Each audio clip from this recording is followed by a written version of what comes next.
अस्सलामुअलैकुम दोस्तों, आज આપણે ગ્રીન મટન બનાવીશું જે હોટલ સ્ટાઇલ ને એકદમ ટેસ્ટફુલ બનાવવાનું છે, હોટલ જેવું। તો ચાલો એને બનાવવાનું આપણે સ્ટાર્ટ કરીશું। તો ગ્રીન મટન બનાવવા માટે મેં 500 ગ્રામ મટન લઈ લીધું છે, તેને સરસ રીતે વોશ કરી નાખ્યું છે। હવે એને આપણે બોઇલ કરી લઈશું।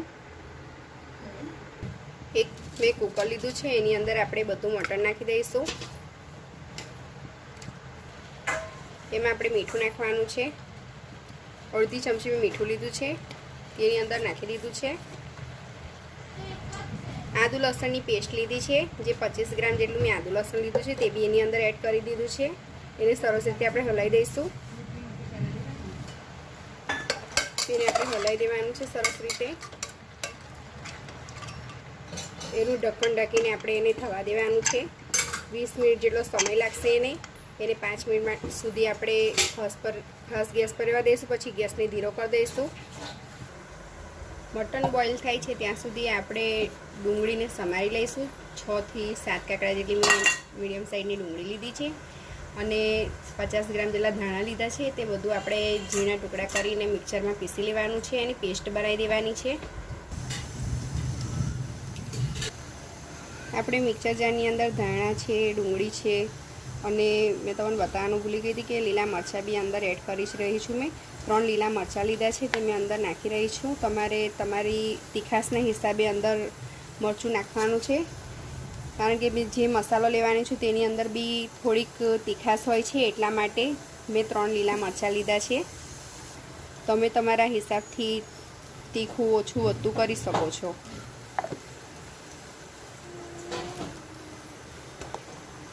સરસ આપણી પેસ્ટ તૈયાર થઈ ગઈ છે। આ રીતે બધી પેસ્ટ આપણે તૈયાર કરી દેવાની છે। પેસ્ટ તૈયાર થઈ ગઈ છે આપણી, એને આપણે શેકવાની છે। તેના માટે મેં તેલ કઢાઈ ગરમ મૂકી દીધી છે, એની અંદર આપણે તેલ નાખીશું। 100 ગ્રામ જેટલું મેં એની અંદર તેલ એડ કર્યું છે। એમાં આપણે વઘાર નાખવાનો છે, તેના માટે મેં 2 બાદિયાના ફૂલ લીધા છે, 2 તજ લીધા છે, 2 તેજપત્તા લીધા છે અને 2 થી 3 લવિંગ લીધા છે। તે આપણે એની અંદર એડ કરી દઈશું અને સરસ રીતે આપણે એને તતરી જવા દઈશું।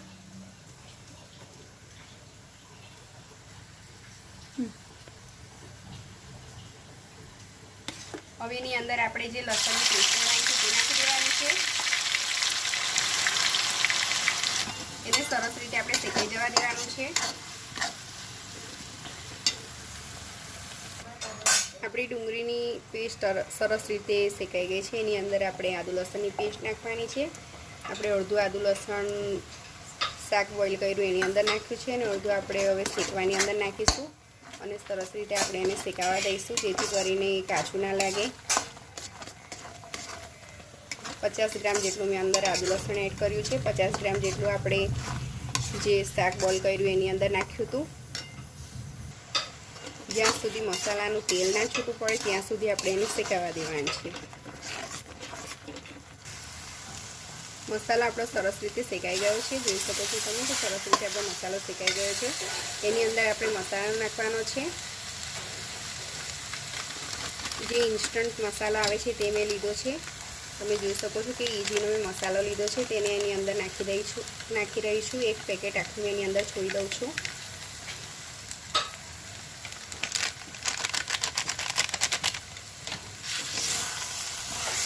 તમને જે પસંદ હોય એ રીતે તમે એની અંદર મસાલો એડ કરી શકો છો અને સરસ રીતે આપણે હલાવી દેવાનું છે અને એની અંદર આપણે થોડું પાણી નાખીને એને સરસ રીતે મિક્સ થવા દઈશું।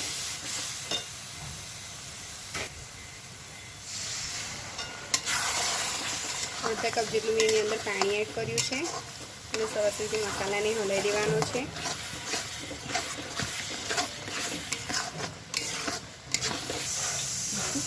આપણે જે મટન બોઇલ કર્યું છે એની અંદર બી આપણે મીઠું નાખેલું છે, એટલા માટે અને આ જે મસાલો છે તેની બી ઇન્સ્ટન્ટ હોય છે, એટલે એની અંદર બી મીઠું આવે છે, એટલે મીઠું તમારે સ્વાદ પ્રમાણે નાખવાનું છે। હવે એની અંદર આપણે ગ્રેવી કરવા માટે થોડું પાણી એડ કરીશું। તો અડધું ગ્લાસનું પાણી નાખ્યું છે એની અંદર। થોડુંક હજુ મેં નાખી રહી છું, જે પ્રમાણે તમારે ગ્રેવી કરવી છે એ પ્રમાણે તમારે એની અંદર આપણે પાણી એડ કરવાનું છે।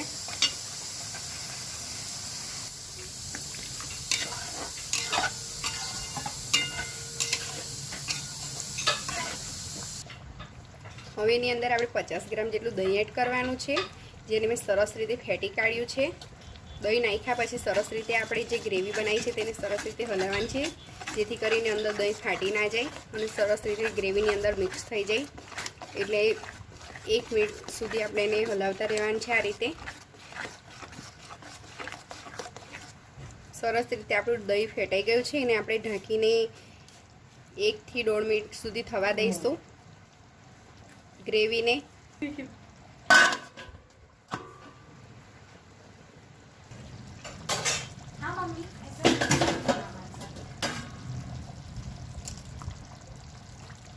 સરસ રીતે આપણી ગ્રેવી તૈયાર થઈ ગઈ છે. એની અંદર આપણે જે મટન બોઇલ કર્યું છે તે આપણે એની અંદર નાખી દેવાનું છે.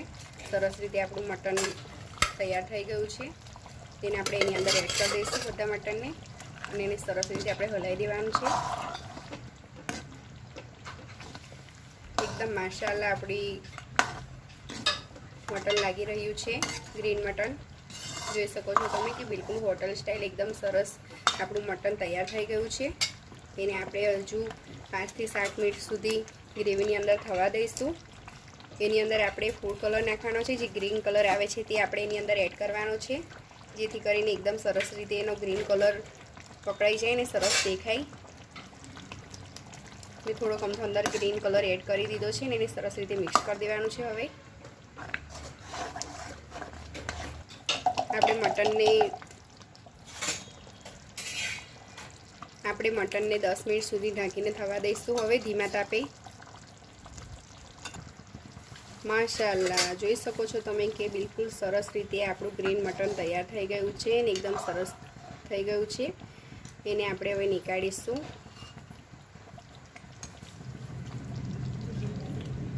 એને આપણે સર્વ કરવાનું છે. માશાઅલ્લાહ એકદમ સરસ રીતે આપણું ગ્રેવીવાળું ગ્રીન મટન તૈયાર થઈ ગયું છે. જોઈ શકો છો તમે કે ખૂબ જ સરસ લાગી રહ્યું છે અને એની સુગંધ બી ખૂબ જ સરસ આવી રહી છે. એક વખત ઘરે જરૂરથી ટ્રાય કરજો અને ટેસ્ટ ઓફ ખત્રીમાં મારી સાથે જોડાયેલા રહેજો. નવી રેસીપી સાથે ફરી મળીશું અને સબસ્ક્રાઈબ કરવાનું ભૂલશો નહીં. તો નવી રેસીપી સાથે ફરી મળીશું. અલ્લાહ હાફિઝ.